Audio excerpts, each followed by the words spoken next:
Hello friends, ఈరోజు వీడియోలో tomato పచ్చిమిర్చి చట్నీ ఎలా ప్రిపేర్ చేసుకోవాలో చూద్దాం. టమాటో పచ్చిమిర్చిని ఇలా కడిగి తీసుకోవాలి. ఇప్పుడు ముక్కలుగా కట్ చేసుకోండి. చూసారా, నేనైతే ఇలా కట్ చేసుకొని పెట్టుకున్నాను. ఇప్పుడు స్టవ్ ఆన్ చేసి బాండి పెట్టుకోండి. బాండీలో నువ్వులు వేసుకోండి. నువ్వులు వేంపుకోండి.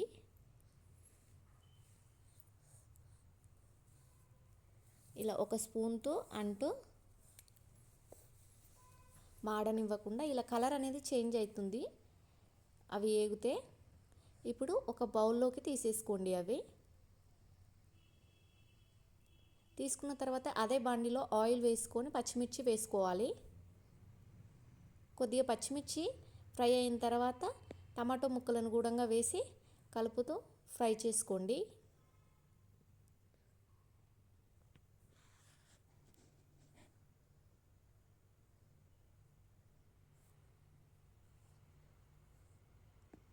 ఓ 5-6 మినిట్స్ అయితే ఫ్రై చేసుకోండి.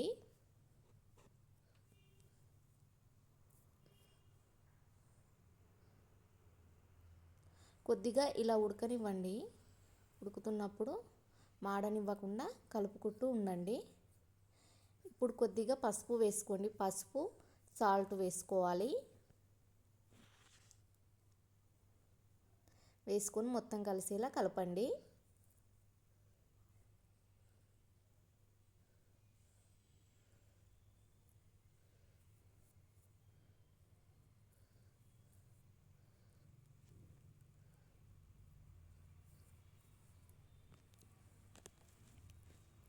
చాలా వరకు అయితే ఉడికినాయి.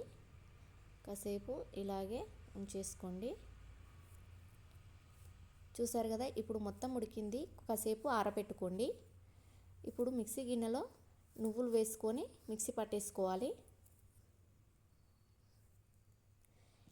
ఈ టమాటో పచ్చిమిర్చి చల్లారాక మనం నువ్వులు మిక్సీ పట్టుకున్నా కూడా అందులో వేసుకోండి.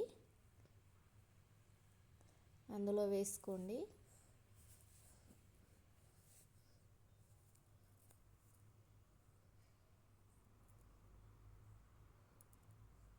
అందులో వేసుకొని మిక్సీ పట్టేసుకోండి. చూస్తారు కదా, చాలా మెత్తగా వచ్చింది. చాలా టేస్ట్ ఉంటుంది ఫ్రెండ్స్. ఒకసారి ట్రై చేయండి. ఇలా మిగతాది కూడా మళ్ళీ మిక్సీలో వేసుకొని మిక్సీ గిన్నెలో వేసుకొని మిక్సీ అయితే పట్టేసుకోండి. ఇలా మొత్తం మిక్సీ పట్టేసుకున్న తర్వాత మళ్ళీ స్టవ్ ఆన్ చేసి అదే కడాయిలో ఆయిల్ వేసుకోండి.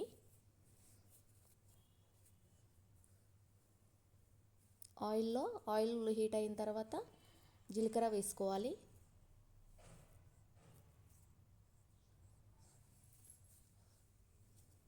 జీలకర్రను కొద్దిగా ఆయిల్లో ఫ్రై అవ్వనివ్వండి.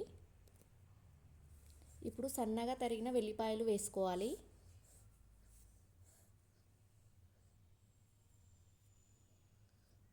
కరివేపాకు వేసుకోండి.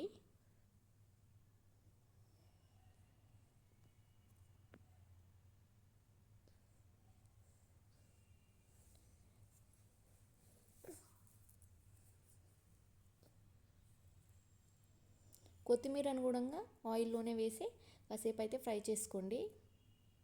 వెల్లిపాయలు అన్నీ ఆయిల్లో బాగా ఫ్రై అవ్వాలి. ఫ్రై అయిన తర్వాత ఇప్పుడు మనం ఫస్ట్ చట్నీ పట్టేసుకున్నాం కదా, ఆ చట్నీని ఆయిల్లో వేసి కలుపుకోండి. చట్నీని వేసిన తర్వాత ఒక 2 మినిట్స్ ఉంచుకుంటే చాలు. మళ్ళీ టిఫిన్లోకి కానీ ఒక బౌల్లోకి తీసుకొని ఇలా పెట్టేసుకోవడమే.